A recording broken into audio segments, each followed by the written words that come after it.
David and I have tried the Vision Pro a couple of times now. Yes. Most recently this week. Yes. This was my fourth time trying the Vision Pro. Third time for This me. is your third time using the Vision Pro. Mm-hmm. This time we got to try some new things specifically that we've never tried before. Not a lot of new things, only a couple new things. But. Some things we were curious about, the Yeah. keyboard, Yeah. Safari, a couple third-party apps. The new head strap. The new head strap. So all of this we can talk about. I just want to sort of zoom all the way out to my fourth impression of the headset now. Yeah. Which was, okay, my first impression, genuine first impression, and I made a video all about it, which was like 15-minute long, was like, this is easily the most impressive VR headset I've ever worn. It is incredibly crisp and clear, very immersive. The screens are amazing. The eye tracking is phenomenal. Mm-hmm. It's like magic. The selection method, when you just look at something and tap your fingers together, it works super well. It's super high quality build. Like, this thing is amazing. It's a little heavy, but this is a phenomenal piece of technology, and I can't wait to see what apps show. And that demo was around 15 minutes. Yeah. Yeah. Also, can confirm they would not stop talking about it that trip. Right. That's exactly how they felt. That's when it first got announced when we first checked it out, right? Second time was like back in New York City. I remember it being amazing, but okay, let's put the thing on again. I put it on again. I'm like, yeah, oh yeah, it's still really crisp. It's still really good. There's this new calibration process where you look at these different dots around the screen several times and it calibrates your eyes, and now you do the selection thing again. And yeah, you do this whole demo. Wow, the occlusion on my hands is really good. God, this thing is really heavy, though. It is metal. I get why they make these things out of plastic, but aside from that, still pretty impressive piece of technology. Third time was me watching some of my own spatial videos and photos on the headset. Right. I put the thing on. Yep, still heavy. Okay, but let's look at spatial videos and photos. And, there's a kind of a sweet spot, like 3 to 5 feet away from the camera where the spatial effect is really strong and the 3D is really impressive. And so I kind of learned that. Got to try some other apps and look at some big panoramas, which have this parallax effect. Oh, yeah. But only 10 minutes in the headset, I'm like, this thing is heavy. I take it off. Fourth time I used the headset, which was this past week. This week, yeah. You do the fitting again, it's kind of like this Face ID process. You do where 2 scans now. 2 scans from an iPhone. It's simpler than Face ID. And you get the custom fitted headset, and this time they said, okay, we've got both straps here. Which one would you like to try? There's a solo loop one, and then there's like this dual band one, which puts more of the weight on top of your head. I said, let's try the dual band one, and we put it on top. I adjusted the straps and everything. Immediately, I'm like, Jesus, this is a heavy headset. Yeah. This thing is heavy. I've had it on for 12 seconds. This is very heavy. Okay, let's get into it. This time, what do? We checked out Safari. Mm-hmm. So we got to scroll through websites. You can pinch in, zoom, and move windows around. We got to use the keyboard. Type on the keyboard. That was interesting. Both the most impressive and least impressive part to me. Yeah. I'll explain. Yeah. Ready? Yeah. There's 2 ways to type on the keyboard. First way is you enter the URL bar or whatever, and a virtual keyboard pops up, and you literally poke in the air on a virtual keyboard. Yeah. There's no feedback. But the amazing thing about this input method, even though it's incredibly slow, is that it's not like the depth of where the keys are and where you think your finger is going to be when it's pressing on the key. Like often when you're using virtual floating keyboards and other VR headsets and stuff, you kind of like poke through the keys until they register. But this one, you look and you're like, okay, I'm touching the top of the key. And if you like move your finger down at all, it starts to press the key down. It feels 1-to-1 with where your fingers are. Even though you can't feel it. Yeah. But there is like a reaction to it rather than just it light up. Yeah, you see the key moving down. Yeah. And I think there may even be a sound. I think so. And it's not binary where it's like as soon as you touch it, it's like in a downward position. It can flex like a regular key on a keyboard. It's pretty sick. Like it has an actuation point. Yeah. Sure. Yeah. But that's only one way to type. Yeah. The other way you can type is if you just look at the letter and touch your fingers together. Yeah. And then look at the next letter and touch your fingers together. And I typed so fast with the second method. It's crazy. Did that give you a headache? Just like... I mean, I was trying to type fast, so like He's I was already going looking a little. like this I was, Adam, zoom in on my eyes. I was going a little bit nuts, but like I went in because in the poking type method, you can't really home row it because your fingers will overlap and it's kind of not that accurate. So you're poking, so it's like MKBHD.COM enter. Yeah. But with the I typing method, I promise you, I said MKBHD.COM enter. And it was faster, and it probably would look crazy if you saw my eyes and the way I was like looking around the keyboard. I but want to see a video of that now. it was sick. I was typing so fast. But honestly, the third and final way is to use just Siri. like ask Siri. Yeah. Up in the corner, you just look at the microphone and dictation. just start talking, and it just puts that in. That's probably the fastest That's way. probably the fastest way to do it. I want to see if I can type 100 words a minute using the keyboard. You cannot. No shot. I'm going to 0% chance. I will do it No shot. by end of year. I'm giving I would you love it, dude. 60 as a target, and I think that's really I'll make impressive. this a short. Yeah. Is this How the new fast? typing test? I'm When gonna do people come in? I'm gonna do monkey type on In spatial. You can. in spatial. Yeah, You can fire up Safari and go right to the website. and I'm gonna it. try it. That's gonna be the first thing I try. So they also had a section in the app drawer this time that was apps made for Vision Pro. Yeah. And they had the one that one of the ones that they showed us was a 3D modeling type of application where different companies can like throw different 3D models to show how stuff works. So they showed a F1 car. They showed a 2023 Alfa Romeo F1 car exploded in 100% scale in the room. So I was like walking around, the tire was the size of a tire. The Yeah. halo, you could pick it up with your hands and it was the size of the regular halo. It was cool. The cool thing that was interesting about that is you would look at a part on the car and you would just move your hand, like you would pinch your hand and move it. And depending on what you were looking at, it would move the part that you wanted to move. Yeah. That sounds awesome. And you could scale them and look them around. And then there was another section where it showed like the airflow dynamics going over it. Felt very realistic. 3D modeling and like architecture and stuff like that feels like an awesome way for like client like work and just the VR world in general. They've been doing that with Vives for a long Yeah. I really think that's the like prime estate for it. Lucid swore to me that that's Yeah. how they reviewed the interiors of their cars is by like remember sitting that. in the car with the VR headset. I think BMW said they did the same thing. Yeah. But with the Vive way back in the day. Yeah. So we got to try that. It looked phenomenal, super high quality, very responsive. Yeah. There were also some media apps. So the Disney app, The Omega Capitalism app. super Disney. They had built some experiences around like, okay, you want to go to the Marvel section of the app. Well, now you'll be on the Avengers rooftop with the shield next to you, and you'll have like the menu where it normally is, but you're in an environment that looks like it belongs. There's a Star Wars one too. I don't know if that's also Disney. It is, right? Yeah. So there's a Star Wars one where again you can watch a movie, but if you look around, you're not in a theater. You're on a desert Land planet. Cruiser in Tatooine. Yeah. Exactly. So Thank Uncle you, Ben. David. they'd built some things for the Vision Pro experience that made it feel more native to Vision Pro instead of just a floating window like maybe someone who hasn't optimized a single thing in their app. Yeah. So it was cool to see that type of stuff. And then lastly, we got to see Eyesight. Yes. We got to see Eyesight. It was. We got to see Eyesight. I had a lot of trouble not laughing at the guy that How was showing could it you? to me. It was really difficult because they brought us into a separate room to talk to a guy that was using Eyesight. To be clear, I don't think Eyesight has been working on a single other headset that we've been demoing. No. I think this is the one that they do have Eyesight working on. I think it's been working, but they've just been hiding it because I think they are terrified of photos of Eyesight. Because notice that they let us take photos of ourselves wearing the Vision Pro, but not with the Eyesight Eyesight mode was on. off, right. That is like explicitly like we are not showing that to the public because we don't want people to laugh at it. Yeah, it was weird. They know it looks dumb. Yeah. It was like one of the only things I've ever seen in an Apple event get announced and the whole place started laughing. Like that was just not it did not hit like they wanted it to. I don't think. Theoretically, I think it makes at least sense. Yes, I agree. Right? So like the idea I get, but here's how in person it looks. You look at the person and the rest of their face is totally clear and they've got the headset on and then their eyes are like kind of there, but they're really blurry. Yeah.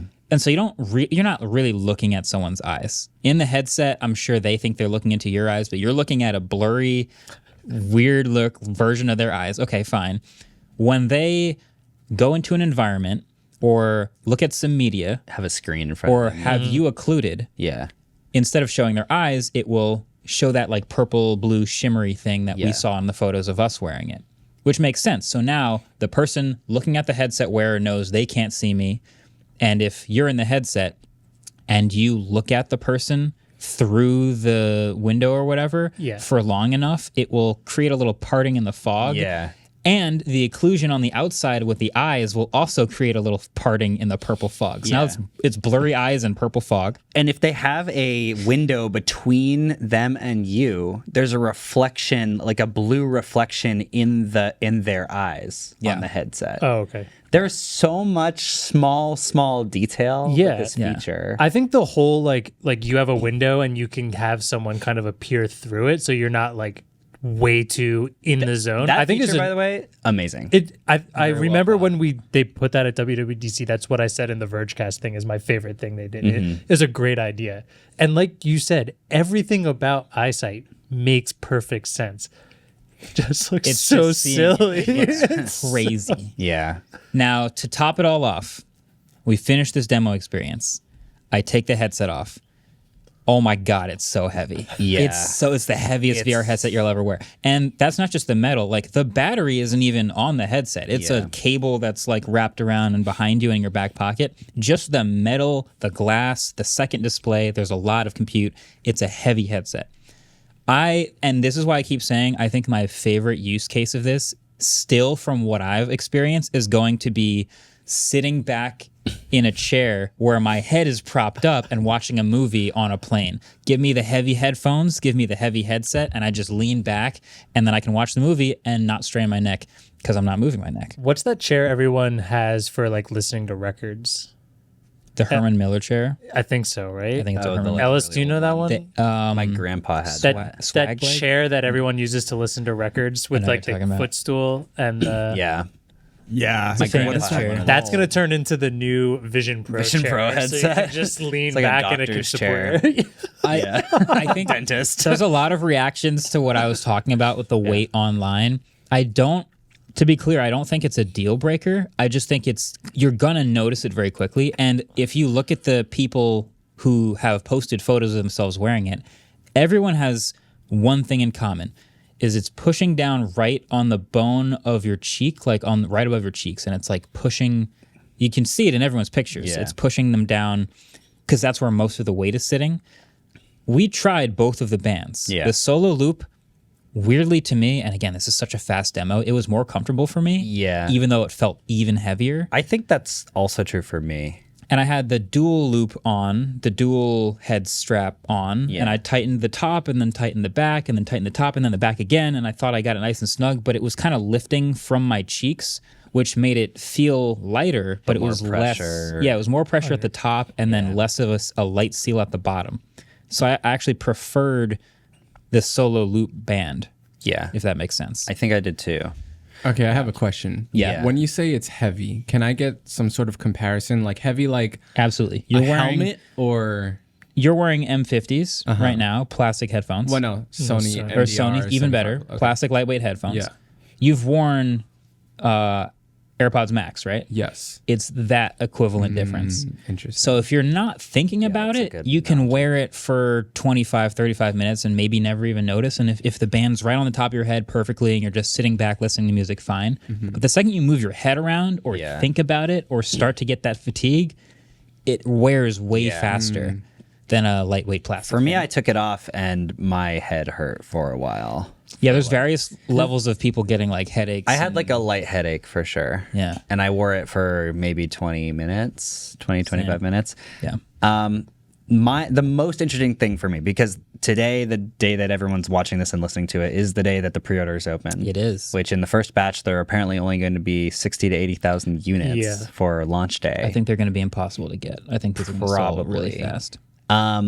But you really have to be okay with the fact that that's the case. And then the other thing was that my favorite thing to do in the Vision Pro was looking at photos, especially like looking at panoramas, because like you said, there's sort of like this parallax effect. Seeing my photos really huge in front of me in that fidelity is really amazing.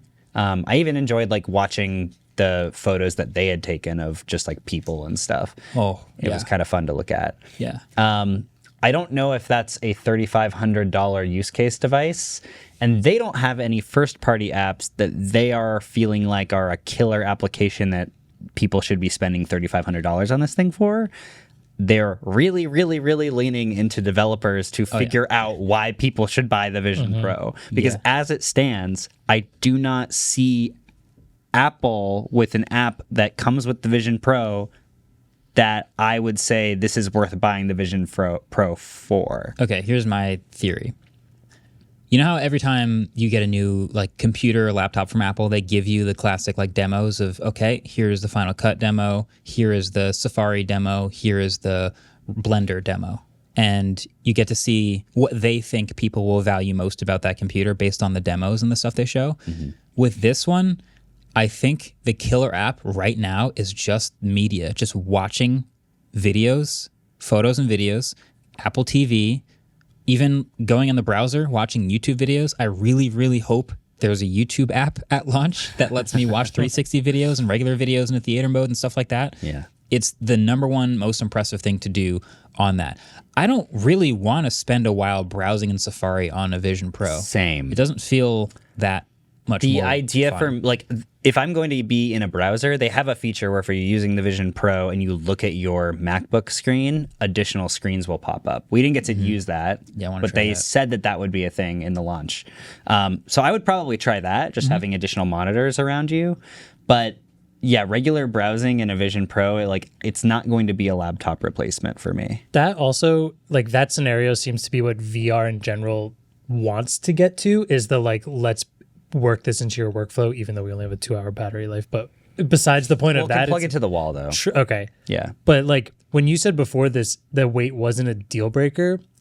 If you're going from like the first to the fourth time you're trying in, every time it being heavy is getting more and more on your mind, I can't imagine that by the 10th time you pick it up to put it on your head and go, this is just, I don't feel like using this right now. It's going to be too heavy, and putting it right back down. I totally get it. I think what it really does for me is it just restricts the amount of things that I want to do with it. Yeah. So if there's a game I really like and I'm about to pick up the Vision Pro again, I know that there's a finite amount of time I'm going to be playing this game. Yeah. If I'm on a plane or if I'm going to sit down somewhere that doesn't have a headrest, I don't want to watch a movie. I say it as somebody who, like, I'm very excited for this to come in and try it.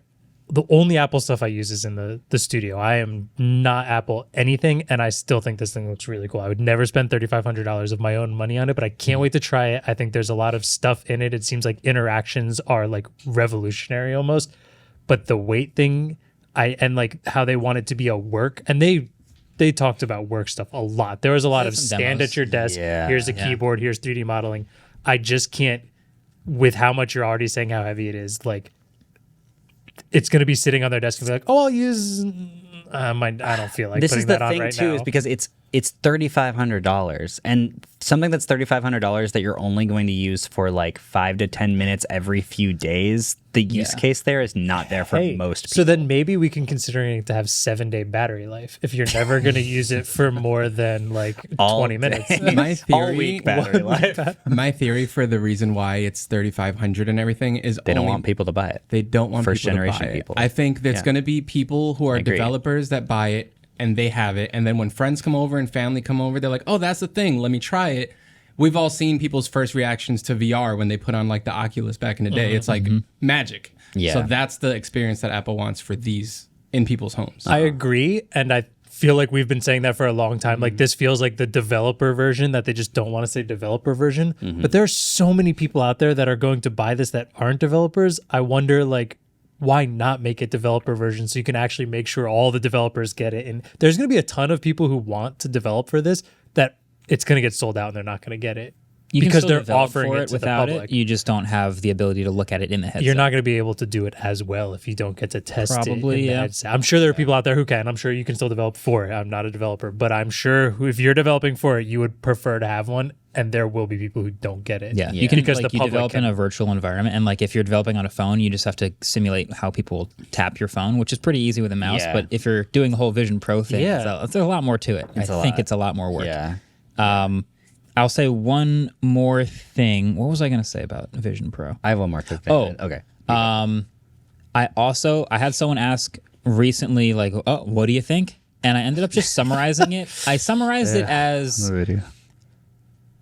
it's like a really expensive toy. Yes. You know? I just thought of it now. It's like when we went to Triple F. All those cars were really cool to play in and like drive for like 10 minutes, but owning one is just But they're not for the uncomfortable. bank. That's true. That's a great La analogy. Yeah. It's the La McLaren Ferrari. Speedtail of VR headsets. Yeah, no, it's like if you have the money for it and you just on a whim decide to get one, it's going to be fun for the once in a while that you do play a game, watch a movie, watch back some spatial videos. And it's just going to be up to whatever apps show up for the rest of like why people should actually get this thing. Yeah. Something I really liked from it was the environments that they had. They added a new environment for this demo that we had that was Wakalea. I don't know how to Am I say saying it. that right? I don't know. I don't know. I It was hard to apologize if say I'm it. saying that wrong. It is the top of the tallest mountain in Hawaii.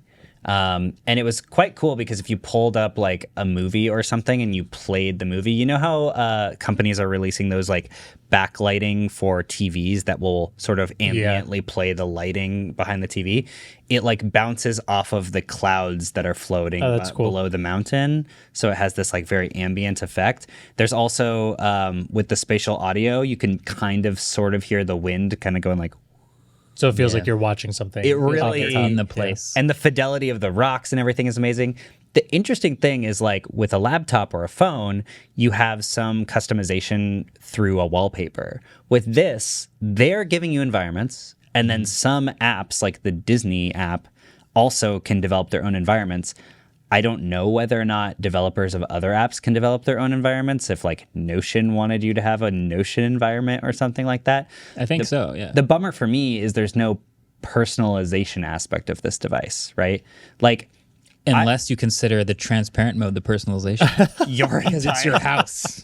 Your house is the personal background. I would assume that's because the amount of information of like the file you would need to do that. Now you are someone who could give a higher enough res Well, file. so this is the thing is that I have these panoramas that I'm Yes. gonna like release for the Vision Pro people, and you can it basically stretches around your entire scene. But I think that Apple wants people to have because in the environments there's like little things that are moving. There's some soundscapes. I think they want to be very intentional on Fair. like what kind of space you're in. But the thing is, like looking at my panoramas like massive like that felt so sick that personally I would prefer to just be in my own environment that I shot. And they like let people shoot their own iPhone panoramas. Like if you went to the beach with your family and you wanted that to sort of be your like wallpaper for Vision Pro, it would be nice to be able to do that. Yeah. It would. The problem is the other side of that scale where my mom, sorry mom, downloads a photo from an Android text message and then tries to blast that as the background. And then there's just 8 giant pixels behind the like movie she's trying to watch. Yeah. So you would actually need the opposite of a file that's too large. You would be like, this file is too small to be. Yeah. It sounds I would like to see that also. It sounds a little bit like the state that Apple Watch faces are in too, where there's That's a like good analogy. There's no reason that third parties couldn't make them. But Android Wear. That was like, what was the app that Android Wear that came out right when Android Wear came out that let you make your own watch faces? Oh God, I don't. God, I remember used the to name mess of with it. that so much. Anyway, continue, Alice. I'm sorry. just that like they want the system of like plugging into all the different kits and APIs and stuff to be so perfect that they don't even want to let people give it a try. But I agree with you, David. Like I think there's absolutely no reason you couldn't put a photo of your in and then it go, oh, that's a cloud. I have cloud dynamics built in. I mean, that would be cool too. That'd yeah. be cool. Yeah, just the fact that there's not a lot of customization features is kind of sad. Yeah. Another thing, I asked them if there were like profiles. So if my wife, I don't have a wife, but if I did, If you had a Vision if I Pro. had one, anyway, wanted to use my Vision Pro, and she could like set up her own, eye tracking thing, and I could just hand it to her. You can't do that. It can, I just assumed you could. Yeah, I also did. That's why I asked. It can only be connected to one Apple ID, but they have a guest mode. But the annoying thing is, anytime anyone other than the person who bought the Vision Pro and logged into their Apple ID wants to use it, they have to recalibrate in the guest mode. So they have to do the whole setup process again. It's about a 90-second But it's still annoying, Yeah, especially there's- for a device that you're probably only going to wear for like a few minutes at a time, unless you're watching a whole And also movie. profiles, just like there's more to just the calibration aspect of it. Like there's there's bookmarks, there's all sorts of different app layouts and like your home Yeah. screen. Not that's It might be I something hate that they that. add in the future, and I can't see them not adding that. Yeah, I mean, at least Gen 2 will definitely have Yeah. it. I think Gen 2 of this is going to be 20 to 30% lighter, 40% cheaper, maybe 30% cheaper, and we'll have profiles and will be a lot more durable. It'll be the consumer version. Yeah. Yeah. This is the rich developer version. Yeah. And then the people who just like want to buy first gen Apple anything, which is fair enough. Which is way more than it should be. There's a lot. yeah, it is a lot. It is at least 60 to 80,000 Exactly. people. Yeah, exactly. Yeah. Well, that's our third and fourth time trying it. I think when this actually gets released and we get to review the thing, we're gonna have a lot more answers to the questions. There's still lots of things we don't know. I don't know if you can screen record. I don't know if there's gonna be controller support for games. I don't know. There's lots of things I don't know about it yet. So stay tuned. Yeah. We're gonna keep y'all posted. The videos will be flowing. Yeah. January be January. And Yeah. The way I think like I would sum this thing up is one of the most advanced magical pieces of technology I've ever used that I'm not sure that I want to use. Damn. Facts. or will hurt to use. Yeah.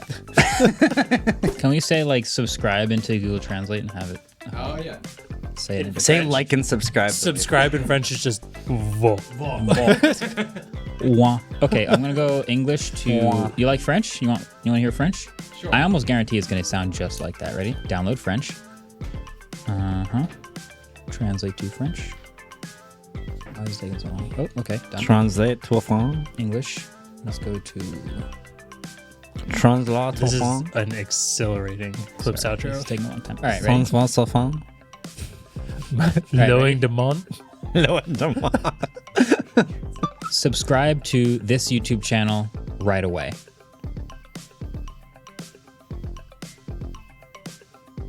Abonnez-vous immédiatement à cette chaîne YouTube. I hope there's a spike in French subscribers after this happens. Same.